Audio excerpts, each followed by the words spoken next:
December 3rd, 2023. Arnold Kellerman found the camera at 11:47 p.m., hidden behind a loose panel in his trailer's kitchen. It had been recording for 6 months. Someone had been watching him sleep, eat, cry over old photographs of his daughter. Someone knew about the pills he counted every night, the same pills he'd been taking since 1987. The camera's memory card contained 2,847 hours of footage. But it was the note taped underneath that made Arnold's blood freeze. "I know what you did to Melody Richardson. I know why you really ran. Tomorrow the whole world knows too." 36 years of silence. 36 years of carrying a secret that destroyed 3 lives. And now, someone with all the evidence was ready to bury him with the truth. Arnold had 12 hours before the story went live. 12 hours to find his blackmailer. 12 hours to decide if some secrets are worth killing for. Before we jump back in, tell us where you're tuning in from. And if this story touches you, make sure you're subscribed, because tomorrow I've saved something extra special for you.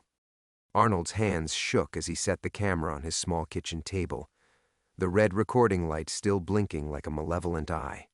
The Airstream's LED strips cast harsh shadows across the device's black casing, making it look like some alien parasite that had been feeding on his privacy for half a year. He forced himself to breathe. 36 years of hiding had taught him that panic was a luxury he couldn't afford. The note crinkled in his weathered fingers as he read it again, each word a nail in his coffin. Melody Richardson. Christ, he hadn't heard that name spoken aloud since the trial that never happened. The trailer suddenly felt smaller, the aluminum walls pressing in like a tomb. Through the thin windows, the Mojave Desert stretched endlessly in the moonlight, the same barren landscape that had been his refuge since 1987. Barstow was 40 miles south, close enough for civilization but far enough that neighbors didn't exist. He'd chosen this isolation deliberately, but now it felt like a trap. Arnold limped to his bedroom, his left knee, destroyed in a motorcycle stunt gone wrong, grinding with each step. The injury that ended his Hollywood career had also saved his life that night, giving him a reason to be in the wrong place at the wrong time. Or maybe it was the right place, depending on how you looked at 36 years of guilt. From beneath his mattress, he pulled out a shoebox wrapped in plastic. Inside, yellowed newspaper clippings told the official story: rising starlet Melody Richardson dies in tragic accident. Studio mourns loss of promising young actress. Accidental overdose claims another Hollywood dream. All lies, all his fault. The truth lived in the photographs hidden beneath the clippings. Polaroids he should have destroyed decades ago but kept like a penitent's hair shirt. Melody's broken body sprawled across the studio lot's concrete, the blood pooling beneath her skull. And in the background, barely visible, the shadow of the man who pushed her from the catwalk above Stage 7, Victor Martinelli, Paramount's Golden Boy producer, the man with enough power to turn murder into accident with a few phone calls and strategic donations, the man who found Arnold hiding behind the equipment trucks, trembling and clutching his camera. "You didn't see anything," Martinelli had whispered, his breath reeking of scotch and cigarettes. "You were never here. Understand?" Arnold should have run then, should have taken the photos straight to the police. Instead, he thought of Sarah, his daughter, born with spina bifida, requiring surgeries that insurance wouldn't cover. Martinelli's offer was simple: silence for medical bills, a life for a life. So Arnold took the money and ran to the desert, carrying his daughter to specialists in Los Angeles every month until the cancer finally claimed her at 19. 10 years of treatment bought with blood money, 10 years of watching her fight for every breath while Melody Richardson rotted in Forest Lawn Cemetery, her killer accepting Academy Awards and living in Malibu mansions. But Martinelli was dead now. Arnold had read the obituary 5 years ago, heart attack at 73. He'd expected relief, closure, something. Instead, he felt only emptiness, like a guard walking away from a prison to find he'd become too institutionalized for freedom. So who the hell had planted this camera? Arnold examined the device more carefully. Professional grade, wireless transmission capable, the kind of equipment that costs serious money. This wasn't some amateur blackmailer looking for quick cash. This was someone with resources, patience, and intimate knowledge of what happened that December night. The police? Unlikely after all these years. Melody's family? Her parents were dead, no siblings. A journalist? Possible, but why wait 36 years? Unless... Arnold's blood chilled as another possibility emerged. What if Martinelli hadn't been working alone that night? What if someone else knew about the cover-up, someone who'd been biding their time, waiting for the perfect moment to cash in their knowledge? He grabbed his laptop, an ancient Dell that took 5 minutes to boot up, and logged into his bank account. $43,000. His life savings accumulated from 15 years of fixing pickup trucks and farm equipment for Barstow's blue-collar residents. It might be enough for a payoff if that's what this was about. But deep in his gut, Arnold knew this wasn't about money. The note's tone was too personal, too vindictive. Someone wanted him destroyed, not enriched. His phone buzzed. Unknown number. "Hello, Arnold."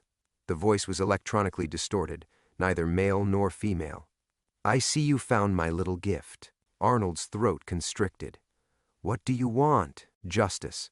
Something you helped steal 36 years ago. Martinelli's dead. It's over." A cold laugh.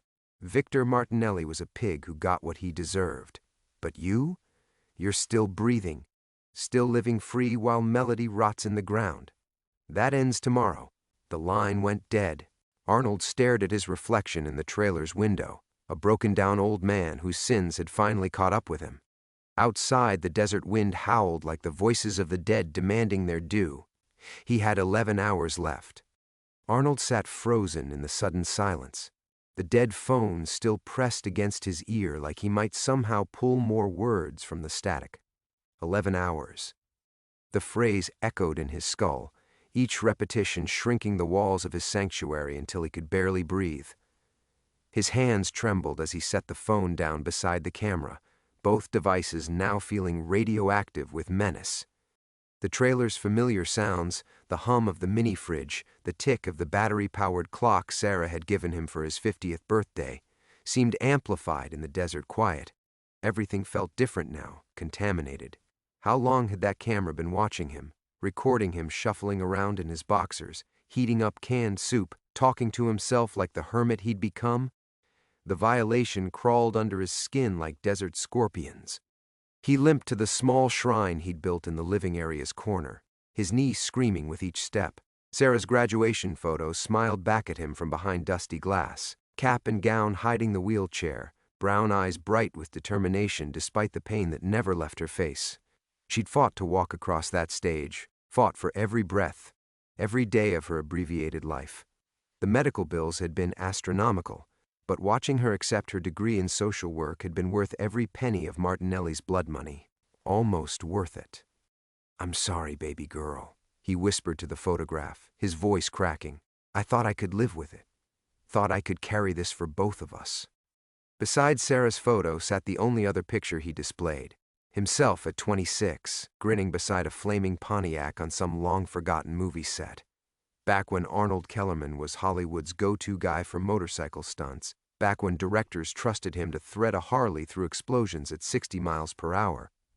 Before the knee, before Sarah's diagnosis, before that December night changed everything. He'd been good at his job, fearless, some said, reckless, according to others. The truth lay somewhere between. He'd simply understood that calculated risk was different from stupidity. You studied every variable, planned for contingencies, then committed completely. It was a philosophy that had served him well until Victor Martinelli taught him that some risks couldn't be calculated, some contingencies couldn't be planned for. The desert wind picked up outside, rattling the Airstream's aluminum skin. Arnold had grown to love that sound over 15 years. It reminded him he was still alive, still breathing, still had another day to figure things out. Tonight it sounded like rattling chains, like something trying to get in. He walked to the kitchen window and peered through the blinds. Nothing but moonlit sand and Joshua trees stretching to the mountains. His nearest neighbor was 12 miles away, old Hector Morales, who ran a few head of cattle and minded his own business. Perfect for hiding, terrible for calling for help. The refrigerator's hum kicked into overdrive, making him jump. Christ, he was losing it. In 11 hours, someone planned to destroy his life, and he was getting spooked by kitchen appliances. Arnold opened the fridge and stared at its pathetic contents: expired milk, a six-pack of teke, leftover Chinese takeout from Barstow. The routine normalcy of it made his chest tight. This was his life now. Quiet desperation in a 30-foot trailer, sustained by gas station coffee and the mechanical rhythm of fixing other people's broken things. He'd built this existence carefully, one careful day after another, like constructing a house of cards in a windstorm. The beer was warm and bitter, but it steadied his hands. He pulled out his wallet and extracted the business card he'd carried for 15 years but never used. Detective Maria Santos, LAPD homicide. She'd been the responding officer to Melody's accident, a young detective who'd asked too many good questions before her superiors shut down the investigation. Arnold had memorized her name, following her career from a distance, watching her rise through the ranks with the kind of dogged persistence that solved cold cases. He'd written her letters a dozen times over the years, confessions that never got sent, sealed envelopes that lived in his desk drawer like unexploded bombs. Maybe it was time to finally pull the pin. But what if she was the voice on the phone? What if she'd figured it out, put together the pieces he'd left scattered across 3 decades? Cops were patient. They could wait years for the right moment to spring a trap. Arnold's reflection caught in the window again, and he studied the stranger looking back. Gray beard, deep-set eyes that had seen too much. Skin weathered by sun and guilt. 62 years old and nothing to show for it but a trailer full of regrets and a bank account funded by silence. His father would have been ashamed. Joseph Kellerman had raised his son to stand up, speak truth, take responsibility. 3 simple principles that Arnold had abandoned the moment Martinelli made his offer. Outside, a coyote yipped in the distance, the sound carrying across the emptiness like a warning. 10.5 hours left. Arnold crushed the empty beer can, the aluminum crumpling like his resolve. 10.5 hours to what? Public exposure? Arrest? Death? The voice had mentioned justice, but Arnold had learned that justice wore many faces, and not all of them were merciful. He was reaching for another beer when headlights swept across his window. Arnold froze, the refrigerator door casting a wedge of yellow light across his bare chest. The lights moved slowly, deliberately, like someone searching or hunting. His heart hammered against his ribs as he eased the door shut and killed the interior light, plunging the trailer into darkness. The engine sound was wrong, too smooth for the beat-up pickups his few visitors drove. This was something expensive, something that didn't belong in his corner of nowhere. Arnold pressed himself against the wall and peered through a gap in the blinds. A black sedan idled 50 yards away, its headlights trained on his trailer like spotlights on a stage. The windows were tinted dark, revealing nothing. Arnold held his breath, counting seconds that felt like hours. Then the car's door opened. A woman stepped out. Even in the harsh glare of headlights, Arnold recognized her immediately. 15 years of aging couldn't hide those sharp cheekbones, that confident stride. Detective Maria Santos approached his trailer with the measured pace of someone who'd walked into 1,000 dangerous situations and lived to tell about it. But she wasn't Detective Santos anymore, Arnold realized. The business card in his wallet was 15 years old. She'd be a lieutenant by now, maybe higher. And she was here, in the middle of nowhere, in the middle of the night. His legs gave out. Arnold slumped against the wall, the implications crashing over him like a collapsing building. The camera, the phone call, now Santos. This wasn't coincidence, this was orchestrated, planned, professional. 3 soft knocks echoed through the trailer, polite as a neighbor asking for sugar. "Mr. Kellerman?" Her voice carried the same authority he remembered from 15 years ago, when she'd interviewed him about Melody's accident. Back then, Arnold had lied with the desperation of a drowning man, spinning a story about being in the parking lot when he heard screaming. Santos had looked at him with those dark, intelligent eyes and known he was holding back. But she'd been young then, lacking the clout to push harder when her superiors told her to move on. "I know you're in there, Arnold. We need to talk." Arnold's mind raced through possibilities. Run? His knee made that impossible, and besides, where would he go? Fight? With what? The woman was armed, trained, and probably had backup waiting. Hide? In a 30-foot trailer from a cop who'd found him in the middle of the Mojave Desert? The knocking came again, more insistent. "I'm not here to arrest you," Santos called. "I'm here to save your life." Arnold nearly laughed. Save his life? After 36 years of silence, after building an entire existence on the foundation of covered-up murder? But something in her tone made him hesitate. This wasn't the voice of justice served cold. This was urgency, fear even. He limped to the door, his reflection catching in the window one more time. The stranger looking back had aged a decade in a single night. Arnold opened the door. Santos stood on his makeshift porch, and up close he could see the years had been kinder to her than they'd been to him. Her black hair was shot through with silver now, pulled back in a severe bun. Lines etched her face, but they were the lines of someone who'd earned each one. She wore a leather jacket over jeans, looking more like a tired traveler than a cop on official business. "Hello, Arnold." She stepped past him without invitation, her eyes immediately cataloging the trailer's interior. They lingered on the camera sitting on his kitchen table. "I see you found it. You planted that thing?" Santos shook her head, settling into a single chair like she belonged there. "I've been tracking whoever did for the past 3 months. They've been very busy." Arnold remained standing, his hand still on the open door. Cool desert air flowed through the opening, carrying the smell of sage and secrets. "What's that supposed to mean?" "It means you're not their only target." Santos pulled out a tablet and swiped through several photographs. Each showed a different person, but Arnold recognized the haunted look they all shared, the specific weight of carrying terrible knowledge. 3 people connected to Melody Richardson's death, all under surveillance, all receiving ultimatums. Arnold's grip tightened on the doorframe. Who else knew? "That's what I'm trying to figure out." Santos set the tablet aside and fixed him with that same penetrating stare he remembered. "But here's what I do know. 2 of these people are already dead." The desert wind kicked up again, howling through the doorway like a warning from the grave. Arnold's carefully constructed world, 15 years of hiding, planning, surviving, crumbled like sandcastles before a tide. There was no going back now. Arnold slammed the door shut and backed away from Santos like she carried plague. "Dead? What do you mean, dead?"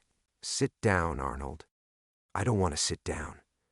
I want you to explain what the hell is happening." His voice cracked on the last word, betraying the panic clawing at his chest. "You show up here talking about surveillance and ultimatums and—" "Tommy Briggs," Santos interrupted, her voice cutting through his spiral. "Remember him? Grip on stage 7 that night. Found hanging in his garage 3 weeks ago. Suicide note confessing to some gambling debts." She paused. "Except Tommy never gambled. His wife told me he was terrified of something, wouldn't leave the house for weeks before he died." Arnold felt the blood drain from his face. Tommy. Christ, he'd barely thought about the kid in 30 years. Young Grip, maybe 22, working nights to pay for film school. Arnold remembered seeing him near the catwalk that evening. Remembered the way Tommy's eyes had gone wide when Martinelli started barking orders about cleaning up the accident. "That doesn't prove anything," Arnold said, but his legs were shaking now. He gripped the kitchen counter for support. "Rita Vasquez." Santos pulled up another photo on her tablet, a middle-aged Latina woman with kind eyes, makeup artist. She prepped Melody's body before the coroner arrived, helped stage the overdose scene. "Car accident last month, brake failure on a brand-new Toyota." Santos's eyes never left Arnold's face. Rita was a careful driver, maintained her car religiously. The mechanic said her brake lines looked like they'd been scored with a knife. The trailer felt like it was spinning. Arnold lurched toward the chair across from Santos, his knee buckling as he collapsed into it. 2 people dead. 2 people who'd helped cover up Melody's murder, just like him. The pattern was obvious, inevitable, terrifying. "Why are you telling me this?" he whispered. "'Cause you're next." Santos leaned forward, her cop mask slipping to reveal something almost human underneath. "Because whoever's doing this has been patient, methodical. They're working through everyone who helped Martinelli that night, and you're the biggest fish left." Arnold's hands trembled as he reached for his cigarettes, a habit he'd kicked 5 years ago but suddenly craved with desperate intensity. The pack was empty. Of course it was. Everything was falling apart at once. "What did the voice tell you?" Santos asked. "On the phone." Arnold's head snapped up. How did you? Because they called Tommy, too. And Rita. Same pattern. Hidden camera discovered, ultimatum delivered, then… She made a cutting gesture across her throat. The silence stretched between them, filled only by the desert wind battering the trailer's walls. Arnold studied Santos's face, looking for deception, for the trap he knew had to be lurking beneath her apparent concern. But all he saw was exhaustion and something that might have been guilt. You investigated Melody's death, he said finally. Back then, you knew something was wrong. Santos nodded slowly. I was young, stupid, thought evidence mattered more than politics. My captain pulled me off the case after 2 days, told me to focus on real crimes instead of chasing shadows. Her jaw tightened. I should have pushed harder, should have ignored orders and kept digging. Why didn't you? Because I was 28 years old and scared of losing my job. Because I convinced myself maybe I was wrong, maybe it really was an accident. She met his eyes. Because I was a coward just like you. The words hit Arnold like a slap. He started to protest, then stopped. What was the point? They both knew what he was, what he'd always been. A man who chose safety over truth, silence over justice. The only difference was Santos had found a way to live with her shame while his had metastasized into something cancerous. So what now? Arnold asked. You arrest me? After all this time? Santos shook her head. The statute of limitations on accessory after the fact ran out years ago. And besides, arresting you won't bring back Tommy or Rita. Won't stop whoever's hunting you. Then what do you want? I want to catch them before they kill you too.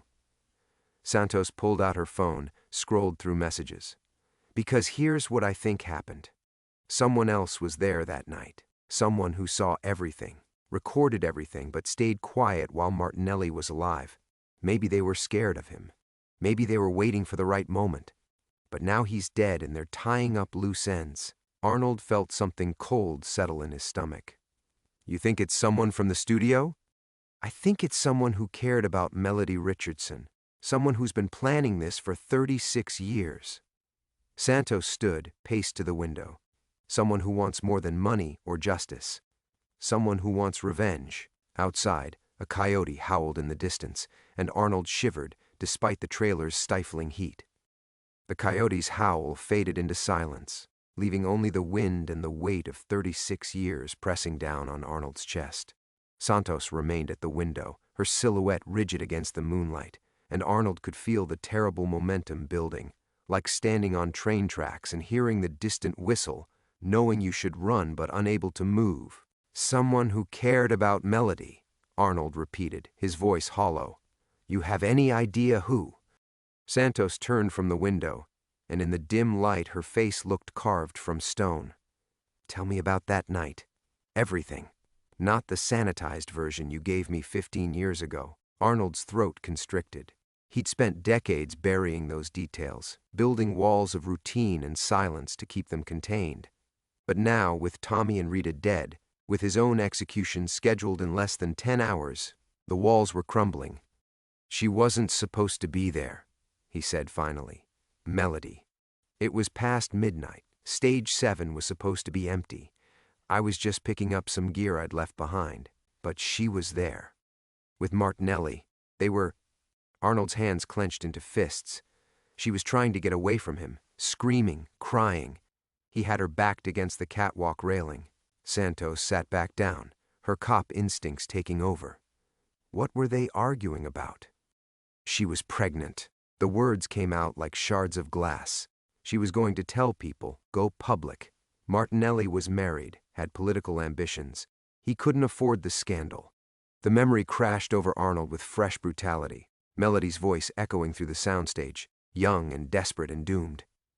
She'd been 23, barely older than Sarah would have been, a girl with dreams and talent and a future that Martinelli snuffed out with a single shove. You saw him push her. I saw him grab her shoulders, saw her go over the railing.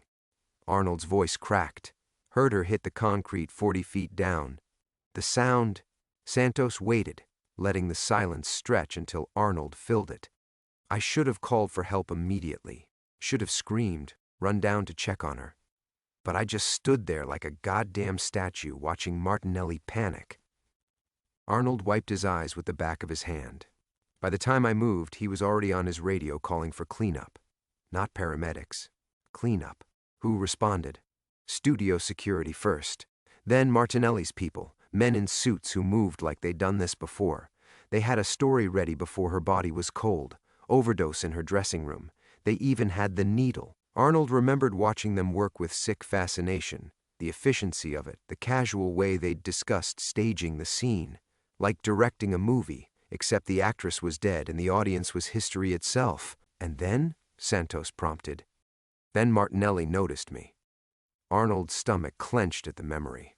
He walked over like we were old friends, told me Sarah's medical bills must be getting expensive, mentioned how tragic it would be if something happened to her insurance coverage. The threat had been elegant in its simplicity. Arnold's daughter was dying slowly, expensively, and Martinelli controlled the studio insurance that kept her alive. One word from him and Sarah would lose her coverage, lose her treatments, lose her life. So you helped them move the body. Arnold nodded, hating himself. Tommy was there by then, terrified out of his mind. Rita showed up with her makeup kit. We all did what we were told because we all had something to lose. And the cameras? Security footage? Mysteriously malfunctioned that night. All of them. Arnold laughed bitterly. Amazing how technology fails when you need it most. Santos was typing notes on her tablet, her fingers moving with mechanical precision, but Arnold caught something else in her expression, a flicker of recognition that made his blood freeze. "What?" he demanded. "Nothing, I just—" Santos hesitated, then set the tablet aside. There was someone else asking questions back then, not a cop, someone from outside. They kept calling the station, demanding to know why the investigation was being shut down so quickly. Arnold's heart hammered against his ribs. Who? I don't know. The desk sergeant took most of those calls. But I remember him being frustrated. Said someone was making noise about the Richardson girl, even after the case was closed. Santos met his eyes. Someone who wouldn't let it go. The pieces clicked together in Arnold's mind like bullets sliding into a chamber. Someone who'd cared enough about Melody to keep asking questions. Someone who'd stayed quiet while Martinelli was alive but emerged after his death. Someone with patience and resources, and 36 years of rage. They were waiting, Arnold whispered. All this time they were waiting for the right moment. Santos nodded grimly. And now they're ready to finish what Martinelli started. Outside, the wind howled louder, rattling the trailer like a warning bell. Arnold realized with crystal clarity that his 15 years of hiding were over. The reckoning he'd postponed was finally here, and it wore the face of someone who'd loved a dead girl more than they feared the living. Arnold stared at Santos, his mind racing through possibilities, and then a terrible thought crystallized. You said someone was making noise about the Richardson girl, someone who wouldn't let it go. He leaned forward, studying her face in the dim light. You know who it was, don't you? Santos's silence stretched too long, and Arnold felt something cold crawl up his spine. Her fingers drummed against the tablet, a nervous tell he'd missed before. Detective Santos, he said slowly, how exactly did you find me tonight? I've been tracking. No, Arnold stood abruptly, his damaged knee protesting.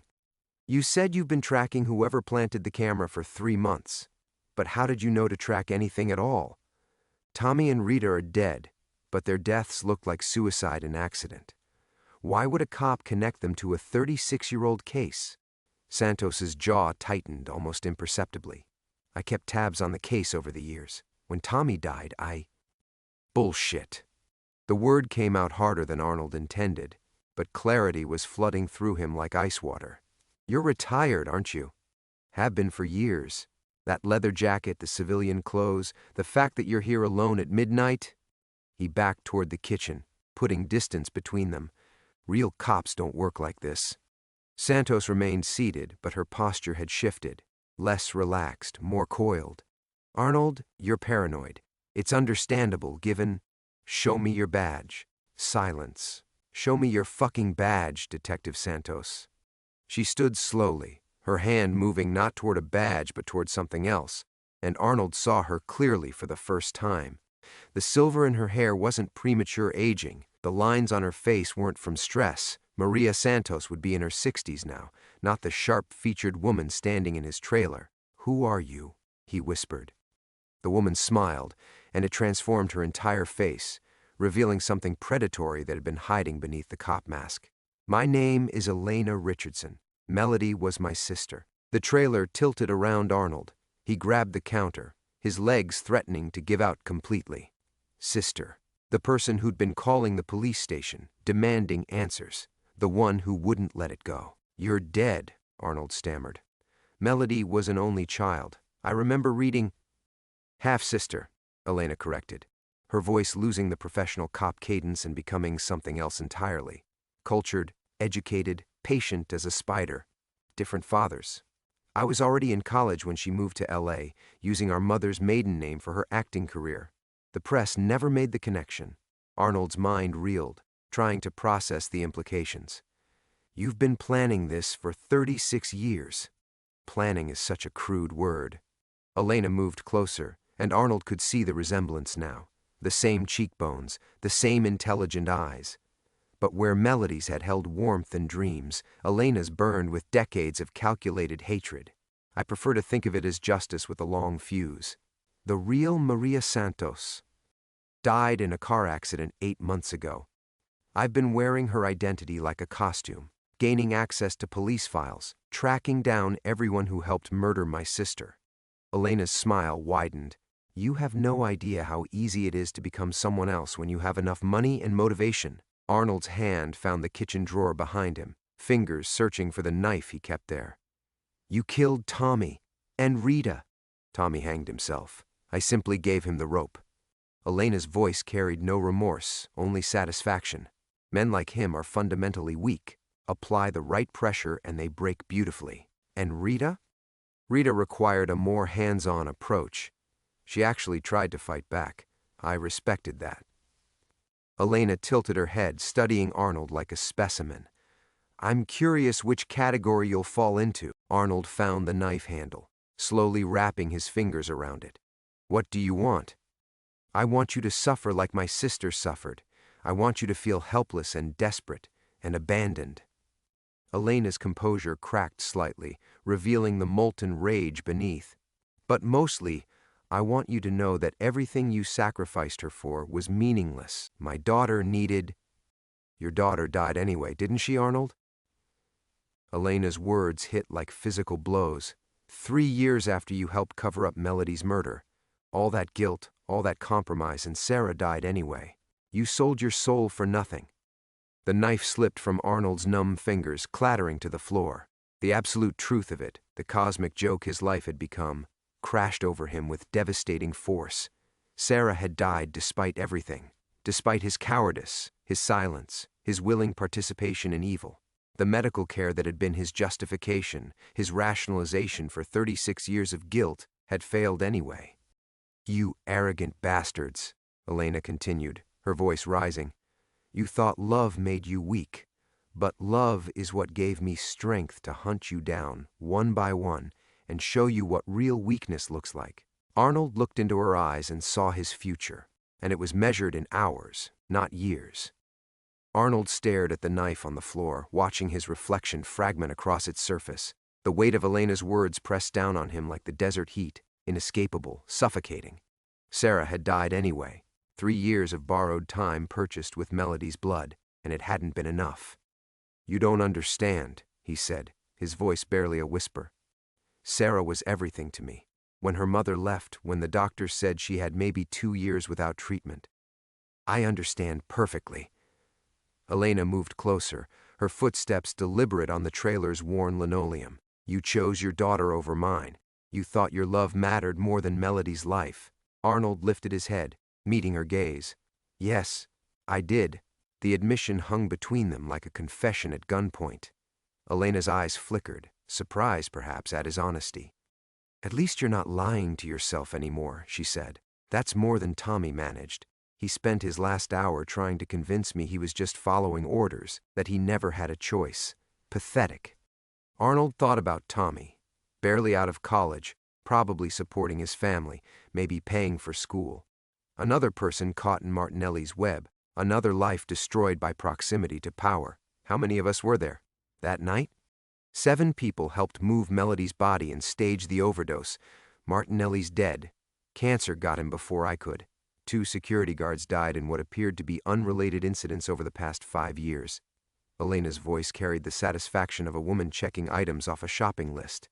Tommy, Rita, you, and one more. Who's the last one? Elena smiled.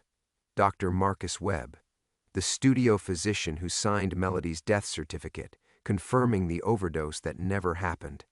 He's scheduled for tomorrow night. Arnold's stomach clenched. Webb had been in his 70s back then, which meant he was ancient now, assuming he was still alive. What if I refuse to play your game? What if I call the police, tell them everything? With what proof? I'm using a dead woman's identity, and I've been very careful about evidence. Besides, Elena pulled out her phone, swiped to a video file. I have 36 hours of footage from your trailer.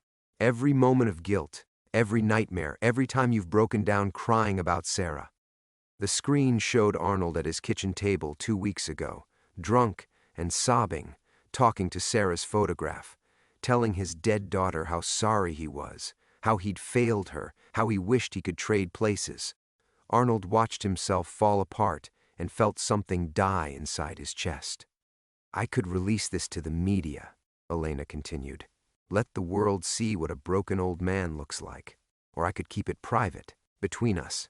Your choice depends on how you spend your remaining time. Arnold forced himself to look away from the phone. What do you want me to do? I want you to call Dr. Webb. Warn him that I'm coming. Give him a chance to run, to fight back, to show more spine than you did 36 years ago. Elena's smile turned predatory. I want to hunt something with teeth for once. The request was so unexpected that Arnold laughed, a bitter, broken sound that seemed to surprise them both. You want me to help you kill him?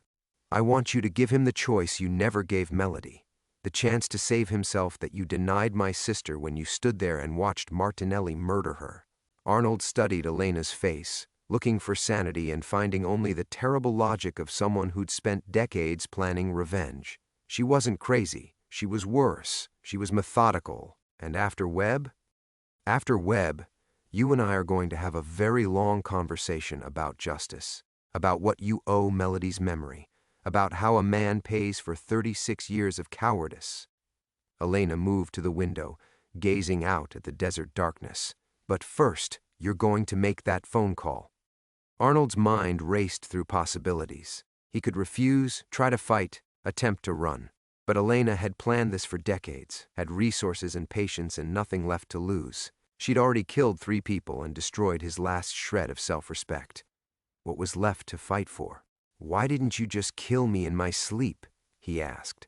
Would have been easier. Elena turned back to him, and for a moment he saw something almost human in her eyes. Grief, maybe, or exhaustion. Because easy deaths are for people who feel guilt. Martinelli died easy in his sleep, never knowing I was coming for the rest of you.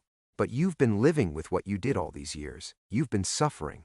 I want to see how much more you can take before you break completely. Arnold looked at the knife on the floor again, then at Elena's expectant face.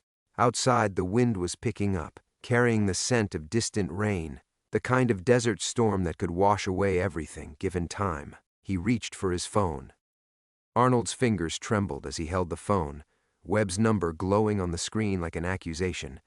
The weight of 36 years pressed down on him. Every sleepless night, every moment of cowardice, every choice that had led him to this trailer in the desert with a dead girl's sister watching him with eyes full of patient hatred. I can't, he whispered, setting the phone down. I won't help you kill anyone else. Elena's expression didn't change, but something shifted in the air between them, a subtle tightening, like the moment before lightning strikes. You helped kill Melody. I was weak, scared, but I'm not a murderer. Arnold stood straighter, feeling something he hadn't experienced in decades, the possibility of choosing courage over survival. You want to torture Webb, you'll have to do it without me. Your daughter's medical bills? My daughter is dead. The words came out with surprising strength. Sarah's been dead for 33 years. Whatever debt I owed her, whatever justification I used, it's finished. I won't destroy another life to pay for my mistakes. Elena moved with fluid precision, crossing the trailer in 3 steps. Her hand emerged from her jacket holding a small pistol, its barrel finding the space between Arnold's eyes. You don't get to grow a conscience now. Not after what you cost me. Arnold stared down the gun barrel and felt an unexpected calm settle over him. Death had been circling for years, in his damaged body, his guilty conscience, his empty life. Maybe it was time to stop running from it. Melody was 23, he said quietly. She had her whole life ahead of her. Dreams, talent, people who loved her. He gestured toward the gun. Pull the trigger. Send me to wherever she is so I can apologize properly.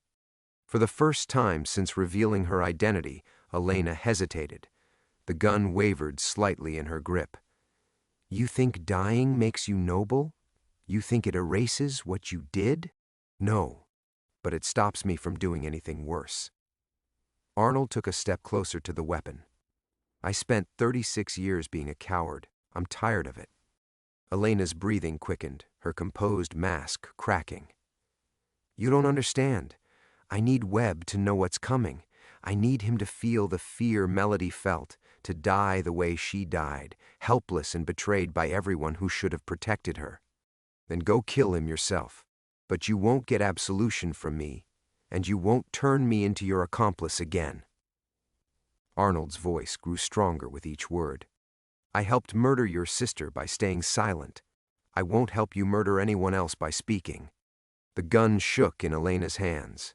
Decades of planning, of careful orchestration, were unraveling because the broken old man she'd come to torment had finally found his spine. You owe me. I owe Melody, not you.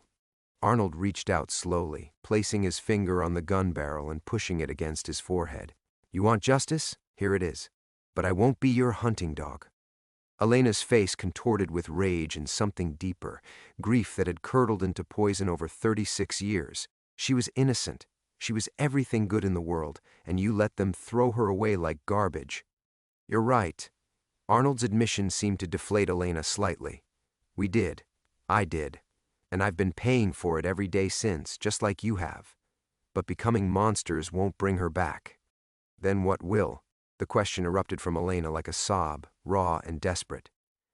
Tell me what will make this right, what will give me peace, what will let me sleep without seeing her face. Nothing. Arnold's voice was gentle now, understanding. Nothing will bring her back or make this right. I've been searching for absolution for 36 years and never found it. You won't find it in revenge either. Elena's gun hand dropped to her side. For a moment she looked like what she was, an old woman who'd spent her entire adult life consumed by loss, who'd become the very thing she sought to punish. She would have been 59 this year, Elena whispered. She would have had children, grandchildren, a life. I know. Arnold moved carefully, sitting back down at his kitchen table. I think about that too, about who she would have become, what she would have given the world. Outside, the first drops of rain began hitting the trailer's roof, scattered at first, then building to a steady rhythm. The desert storm Elena had been waiting for was finally here. She looked at the gun in her hand as if surprised to find it there. I don't know how to stop. This is all I've been for so long. Arnold nodded toward the chair across from him. Then maybe it's time to learn how to be something else. Elena stared at him for a long moment, the weight of decades visible in her face. Then, slowly, she set the gun on the counter and sat down. The rain drummed harder against the trailer's aluminum skin, and Arnold found himself grateful for the sound. It filled the silence that stretched between them like a bridge neither knew how to cross. Elena sat across from him, her hands flat on the scarred formica table, studying the grain as if it held answers to questions she'd forgotten how to ask. Tell me about her, Arnold said finally. Not the victim, not the case file. Tell me about Melody. Elena's fingers curled into fists, then slowly relaxed. She used to practice her lines in the mirror for hours. Not just memorizing, she'd try different interpretations, different emotional beats. She said every word was a choice, every pause was a doorway. Her voice softened, remembering. I thought it was silly. I was getting my MBA, climbing corporate ladders. I thought acting was frivolous. Arnold waited, letting the desert rain fill the space between her words. She sent me postcards from LA. Terrible jokes on the back. Why did the actress cross the road? To get to the audition on the other side. Things like that. Elena's mouth twisted into something that might have been a smile once. I still have them, 36 years later, and I still have her stupid postcards. The confession hung in the air like incense in a church, sacred and slightly suffocating. Arnold thought about the box under his bed where he kept Sarah's drawings, her school photos, the last birthday card she'd made him before the illness took her ability to hold a crayon steady. She called me the night before, Elena continued. Said she had a meeting with someone important, someone who could change everything. She was so excited she could barely form sentences. The almost smile died completely. That was the last time I heard her voice. Arnold closed his eyes, seeing again that December night 36 years ago, Melody backing away from Martinelli, her face shifting from confusion to fear to desperate understanding. The way she'd looked around the room, cataloging the faces of everyone who could save her and wouldn't. She saw me, he said quietly. At the end, when she realized what was happening, she looked right at me. Elena's breath caught. What did she say? Nothing, but her eyes. Arnold opened his own eyes, meeting Elena's gaze. She knew I could stop it, and she knew I wouldn't. The rain intensified, and somewhere in the distance, thunder rolled across the desert like an old engine turning over. Elena wiped her face with the back of her hand, though Arnold couldn't tell if it was rain from the leaky window or tears. I used to think about what I would have done, Elena said. If I'd been there, if I'd been you. I always imagined myself being brave, fighting them, saving her. She laughed bitterly.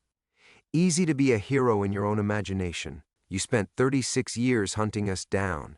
That took a different kind of courage. That wasn't courage. That was obsession. Elena stared out the rain-streaked window. I became everything I hated. Calculating, manipulative, willing to destroy innocent people to get what I wanted. Rita had grandchildren, did you know that? Pictures on her desk of kids who'll grow up wondering why Grandma drove off that bridge. Arnold felt the familiar weight of complicity settling on his shoulders. Even in this conversation, even in this moment of shared grief, he was still part of the machinery that destroyed lives. What happens now? Elena was quiet for a long time, listening to the storm. When she spoke, her voice was different, tired but somehow cleaner. I call the police. Real police. Tell them what I've done, what I know about Melody's death. Let them sort through the wreckage. They'll arrest you. Good. Maybe I'll finally get some sleep. Elena stood slowly, like a woman much older than her years. Will you come with me? To the police station? They'll want to hear your side of it. Arnold thought about the questions that would come, the lawyers, the media attention, the way his quiet desert exile would explode into something public and ugly. Then he thought about Melody's eyes that night, and about Sarah, who'd taught him that love sometimes meant choosing the harder path. Yes, he said, I'll come. Elena picked up the gun from the counter, ejected the magazine, and set both pieces on the table between them. For what it's worth, I'm sorry about your daughter. For what it's worth, I'm sorry about your sister. They sat together as the storm reached its peak, two old people who'd spent decades being destroyed by the same moment, finally finding something like peace in the eye of their shared hurricane. Outside, the desert drank the rain greedily, washing away dust and debris, making space for whatever might grow in the aftermath. When the thunder faded, they would call the police. But for now, they simply listened to the rain and remembered the people they'd been before that December night changed everything.